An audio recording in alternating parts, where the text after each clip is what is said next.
Okay, well, my day started out really fun today. I woke up and it was 60 degrees in the house. The furnace was on, kept cycling on and off, but nothing but cold air. So, of course, it's snowing outside, so it's freezing like anything. So the only thing I could do was go out in the garage and get my big fan I have that's on a pole, put that next to my gas fireplace so I had a way to get some heat in the house, and use that. And then in the meantime, my brother just last week had worked on my daughter's furnace, and mine is in the attic.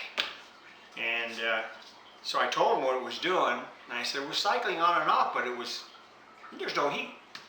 So he said, well, it's one or two things, it could be. So turned out it was, what the heck was that thing anyway? It was, they call that a igniter. And basically it's, it's got like a nichrome wire or something like that. It automatically turns on and off, and it makes the gas go on and all that neat stuff. So anyhow, cost a whole 26 bucks over at Granger, and luckily they had the part, so didn't have to order it. I wouldn't have to use this contraption of mine trying to go ahead and just keep the heat going in the house. But kind of an expensive way to do it, because that thing, my gas fireplace, uses a lot more gas than my furnace does. And then also today, I was going to do an unboxing video. Then I get a message from UPS. The delivery got delayed for today on account of weather. Yeah, it's, like I said, it's snowing here, and who knows where else if they had to come over the mountains, it's even worse. So anyhow, I'm just going to show you that I did finish the SKS. I have the stock done, and it's all back together. And there it is. Such as it is. Still has dents in it. They kind of look like burn marks if you look at it. The serial number is perfectly readable on the back. It has other numbers that it had on it. And I used tung oil on it. And the tung oil, actually, it kind of like darkens it up a little bit. Not much. Actually, the fore end up here, that part was a little darker wood than the rest. But I think it came out pretty well. It came out pretty good.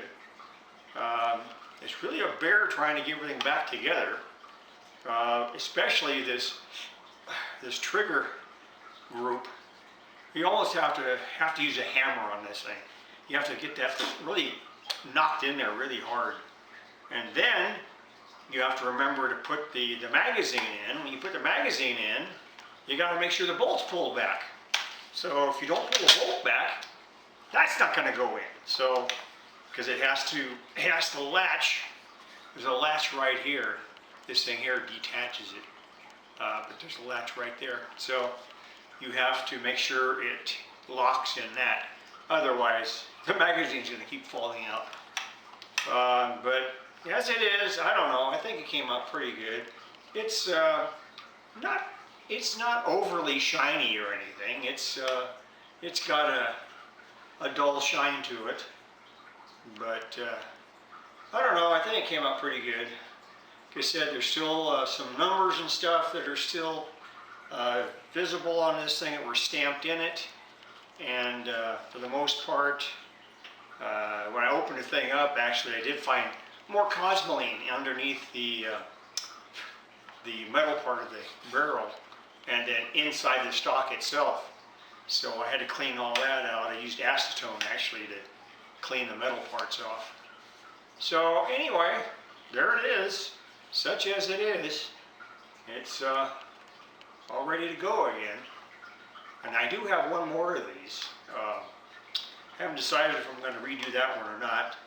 But since I have this other big project, this 1853 3-band Enfield coming.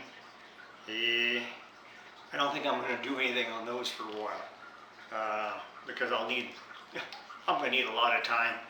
And if it's that cold out in the garage, I'll be using a lot of propane to heat my garage so I can work out there. But anyway, here you are. It's all together, and everything there, everything's back on it. All the metal parts are back on it, and so it wasn't that hard. It took me about 3 days of sanding to try to get it smooth enough and get more of the big dents out. But there it is. That's what we got, and that's what we have for you today. And Chubby's chomping at the bit over here.